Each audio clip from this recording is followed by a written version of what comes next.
Oi gente, estou aqui com vocês para começarmos nosso curso de Física. E essa aula de hoje a gente vai começar com uma pergunta para que a gente possa no final da aula respondê-la. Tá? A pergunta é a seguinte: será que nós poderíamos fazer uma viagem sem nos deslocarmos? Então, com os nossos conceitos aprendidos hoje aqui, nós vamos verificar no final da aula que isso é possível. Muito bem, primeiro conceito a ser definido: corpo extenso e ponto material. Vamos definir isso aí num visual bem interessante. Imagine aí uma ponte de extensão 600 metros, onde nós temos um garoto que vai atravessá-la. Perceba que nós vamos adotar aí aleatoriamente uma velocidade para esse garoto, por exemplo, 1 metro por segundo. Então, conforme ele vai andando, o tempo vai passando.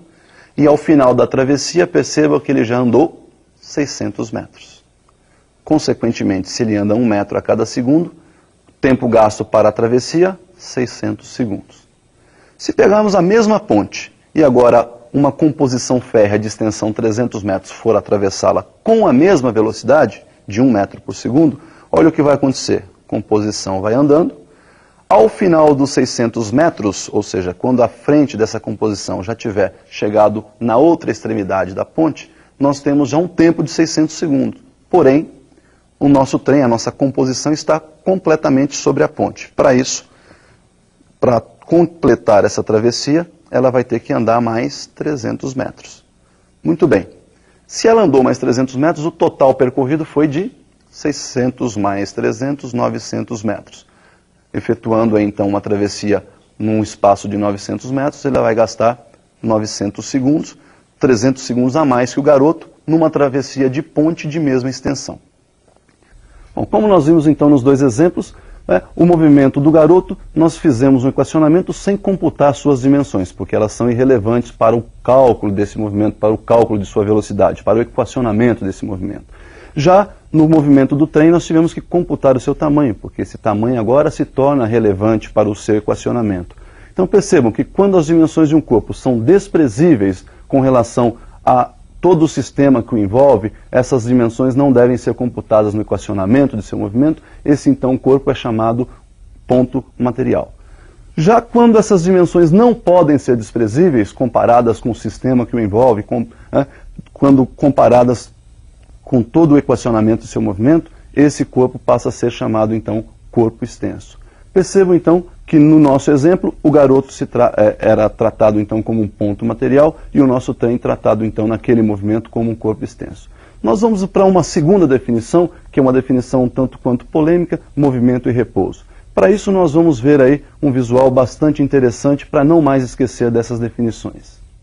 Olha aí, nós temos aí um ponto de ônibus onde as pessoas estão à espera do seu veículo de locomoção.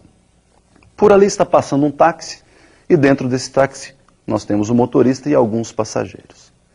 Se considerarmos que o ponto do ônibus é o referencial, ora esse táxi se aproxima, ora ele se afasta. Portanto, a sua distância até o referencial está se alterando.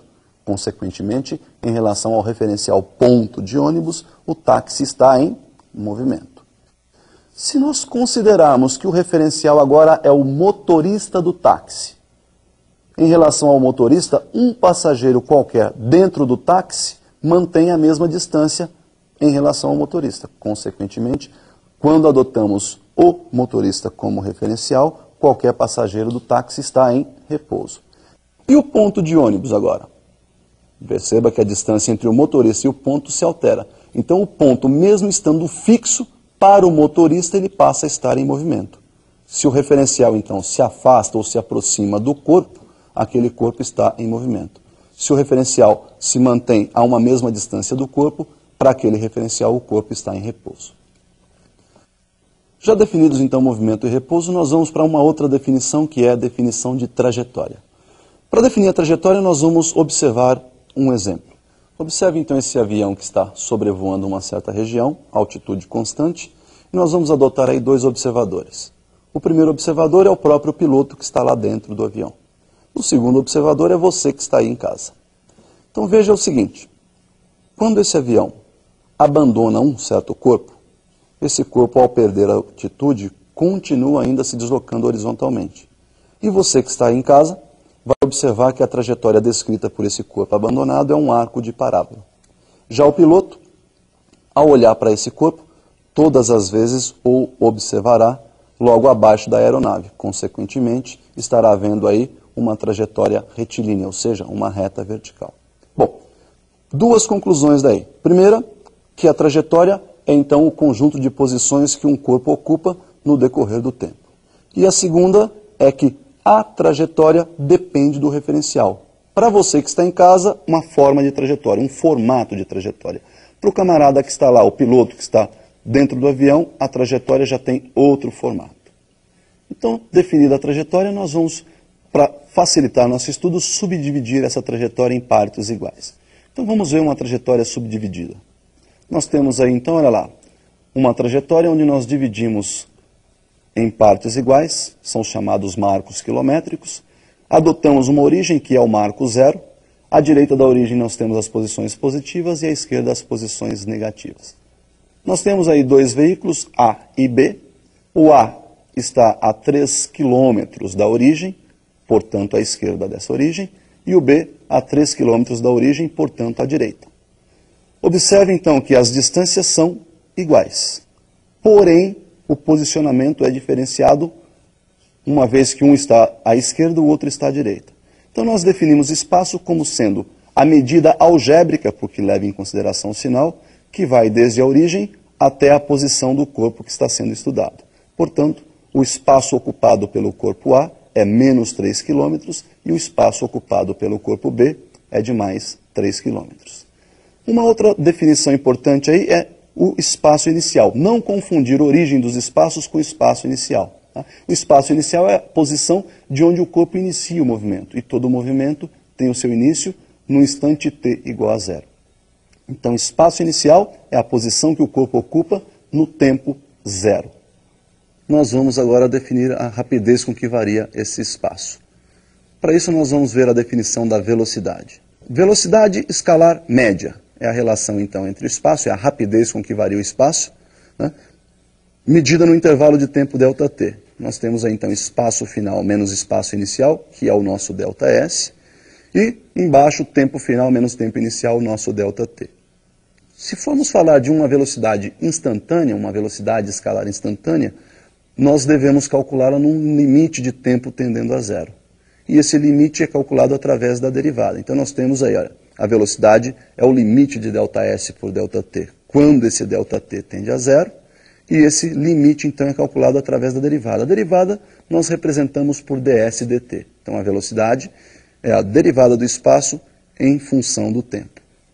Essa derivada nós vamos ver numa outra oportunidade. Agora perceba que a rapidez com que varia essa velocidade também pode ser calculada. Como é que você calcula a rapidez com que varia a velocidade? Essa rapidez com que varia a velocidade nós chamamos de aceleração. Dá uma olhadinha. Aceleração escalar média, nós vamos representar pela letrinha alfa, letrinha grega. Alfa m, aceleração média, é a variação da velocidade por variação de tempo. V final menos V inicial sobre T final menos T inicial. Essa aceleração também pode ter o seu valor instantâneo calculado, que se calcula no limite de tempo tendendo a zero. Esse limite nós vimos ser calculado então através da derivada. Muito bem, todas essas grandezas físicas são medidas num determinado sistema de unidades. Esse sistema serve para nos dar a dimensão da grandeza. Então nós vamos comparar alguns sistemas importantes aí. Então, comparando as grandezas dentro de cada sistema, olha aí. O tempo no sistema internacional é medido em segundo. Segundo nós representamos pela letra S. No sistema CGS, centímetro, grama, segundo, o tempo é também medido em segundo. Daí nós temos, então, a representação pela letra S. E na unidade que nós usamos no dia a dia, chamada também de unidade prática, nós costumamos medir o tempo em horas. Portanto, hora, representação H. Uma observação importante. Qualquer unidade que você vai representar pelo símbolo não tem plural. Portanto, horas não é HS, e sim somente H. Tá? O espaço no sistema internacional é medido em metros. No sistema CGS, centímetros. E no sistema usual ou prático, quilômetros. Como a velocidade é uma relação espaço-tempo, então ficaria metro por segundo no internacional, centímetro por segundo no sistema CGS e quilômetros por hora no sistema usual ou prático.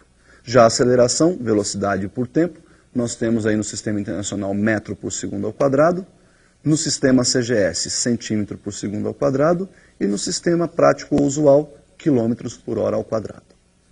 Então, definidas essas unidades, não pense você que no vestibular vai estar tudo separado, né? Lá eles costumam dar uma misturada nos sistemas. Então, você precisa de aprender a transformar esses sistemas de um sistema para outro. Então, perceba uma transformação muito importante. 1 quilômetro por 1 hora. Todos nós sabemos que 1 quilômetro tem 1000 metros e que 1 hora tem 3.600 segundos. Simplificando em cima e embaixo por 1000, nós temos aí 1 sobre 3,6 metro por segundo. Então, o coeficiente ou o fator de transformação, 3,6. Se quisermos passar quilômetros por hora para metros por segundo, então é só dividir pelo fator 3,6. O contrário, metro por segundo para quilômetros por hora, é só multiplicar por 3,6. Muito bem, então não esqueçam dessa transformação, isso é muito importante. Então, para a gente terminar nossas definições, nós vamos somente ver aí o cálculo da derivada que nós mencionamos, tanto na velocidade quanto na aceleração. Para isso, eu escolhi uma equação de 4º grau bem simples para a gente fazer essa derivada. Então, nós temos aí x, nossa grandeza, a, b, c são os parâmetros e y é a nossa variável. Para derivar essa equação, nós temos aí duas regras bem simples. A primeira regrinha é que o expoente da nossa variável desce multiplicando o parâmetro. E a segunda regrinha é que mantém-se a variável e subtrai-se 1 do expoente. Então vamos fazer essa derivada. Olha lá, derivada de AY elevado à quarta. O 4 desce multiplicando o A, mantém o Y e subtrai 1 do expoente, portanto 4 menos 1. Segundo termo, B vezes Y.